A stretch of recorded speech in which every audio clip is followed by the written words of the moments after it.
Imagine two different ways to start a Monday.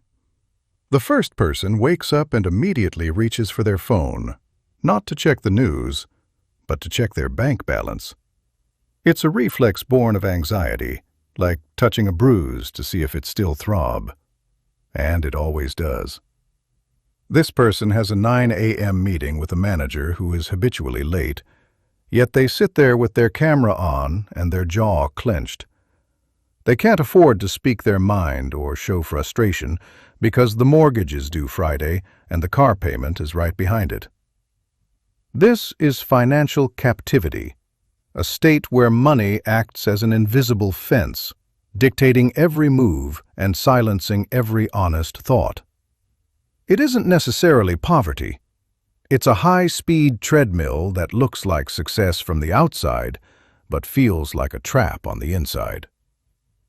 Now, consider the second person.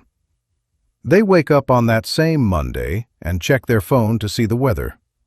They make coffee in the same kitchen they've used for years, but it feels like a choice they made rather than a consolation prize. If they want to go for a walk and ignore their inbox until tomorrow, they can.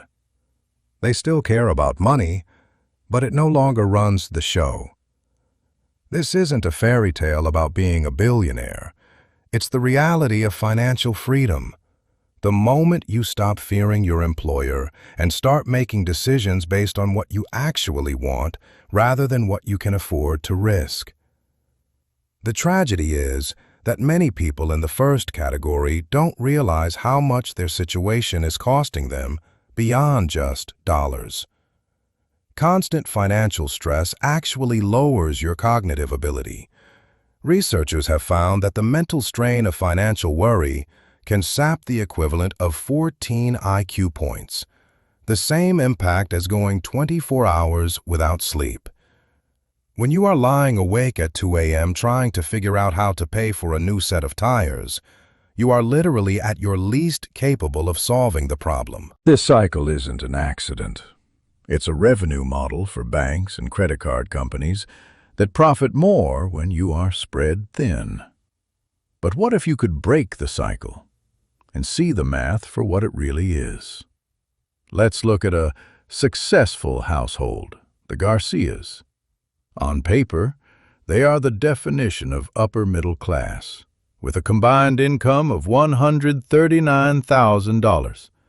She's a project manager and he's in logistics. They should be building wealth, but instead, they are barely treading water. After taxes, insurance, and a small 401k contribution, their $139,000 shrinks to a monthly take-home of $8,200. It sounds like a lot until you see the responsible life they've built. Their mortgage, taxes, and insurance for a $420,000 home eat up $3,110 a month. Throw in a payment plan for a water heater that died on a Sunday night, and they've spent nearly 40% of their income before even stepping out the front door. Transportation adds another layer of captivity. Because they live in a non-walkable area, they need 2 cars, which cost $1,270 a month when you factor in payments, insurance, and gas. Now they are down to $3,735 for everything else. Then come the student loans, the very degrees they needed to get the jobs to pay for the house, costing them $580 a month. Add in groceries, utilities, and health insurance premiums, and they are left with just $1,585. This is before buying a single shirt, fixing a check engine light, or contributing to a real retirement fund. The Garcias aren't buying jet skis or flying to Europe. They made reasonable decisions at every step. Yet they live in a state where one transmission failure requires a credit card, and one job loss becomes a catastrophe. This is what many people mistake for success. A life where you know your savings balance by heart because it hasn't moved in months. It's a system designed to keep you working just to service your debts. But the math of freedom is actually much simpler than the math of debt, and it starts with a number most people get completely wrong.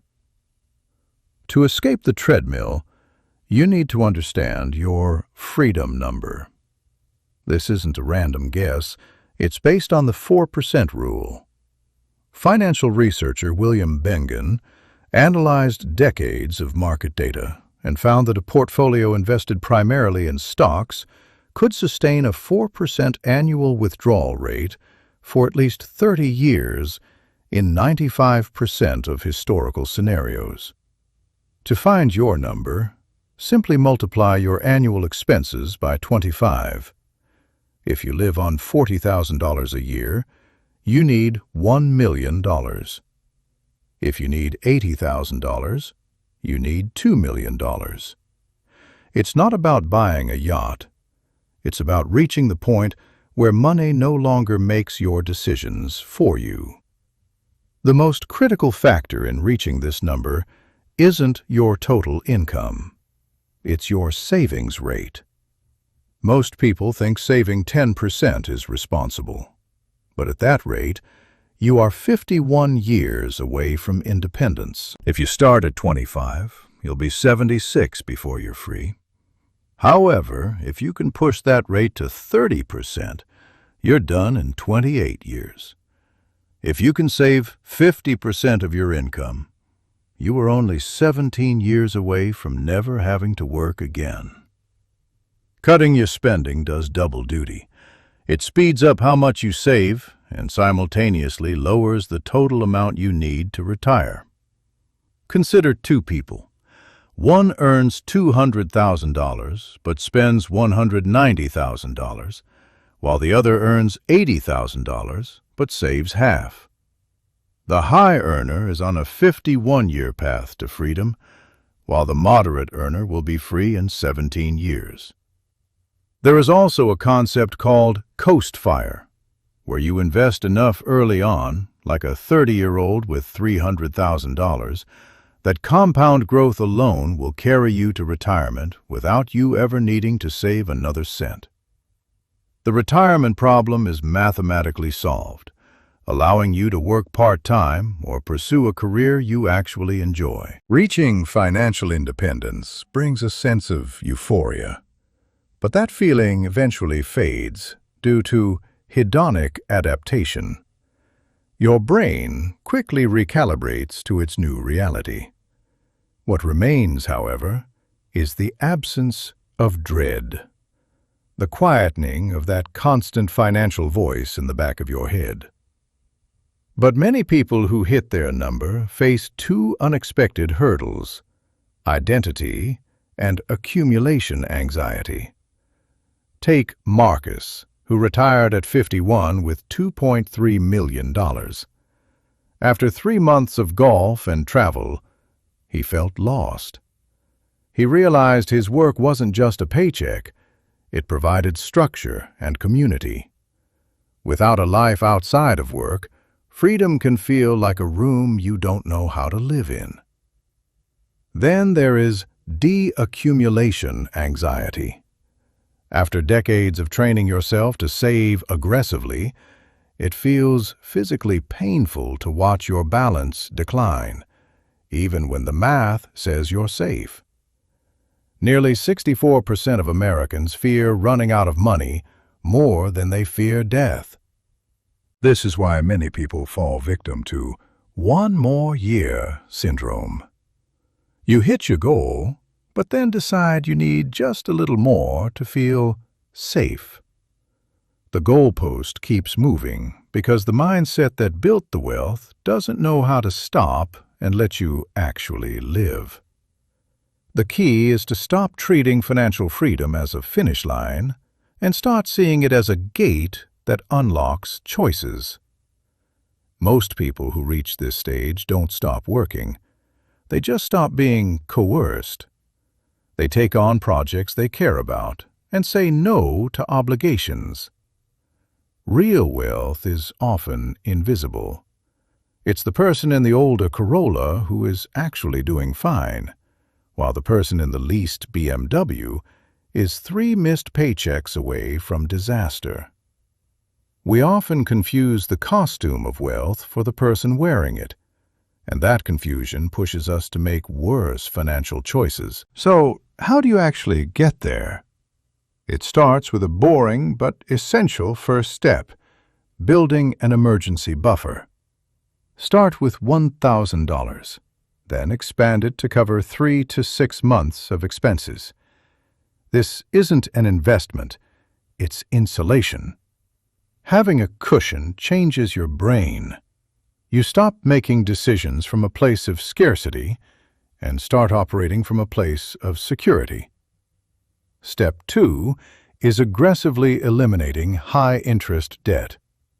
With credit card APRs hovering around 22%, there is no investment strategy on earth that can beat the guaranteed return of paying off that debt. Step 3 is the boring path to wealth: investing in broad market index funds. Don't chase individual stocks or social media trends. Historically, the S&P 500 has returned about 10% annually. Use tax-advantaged accounts like a 401k or IRA, automate your contributions, and then leave them alone. Step 4 is to increase your income while keeping your lifestyle flat. Most people fail because every raise leads to a lifestyle upgrade, keeping their savings rate and their retirement timeline exactly the same. If you invest your raises, you do double duty by growing your portfolio while keeping your freedom number low. Finally, step 5 is building a life you actually enjoy at your current spending level. Many of the most important things, health, time with loved ones, and interesting work, don't cost as much as we think. The Garcias from earlier are not a cautionary tale of bad people. They are the result of a system designed to keep you spending just a little more than you earn. The math is available to everyone, but it requires the patience to get through the miserable first $100,000 and the difficult second $100,000. Once you run the real numbers for your life, the whole picture changes. Would you like me to help you calculate your own freedom number based on your current monthly expenses?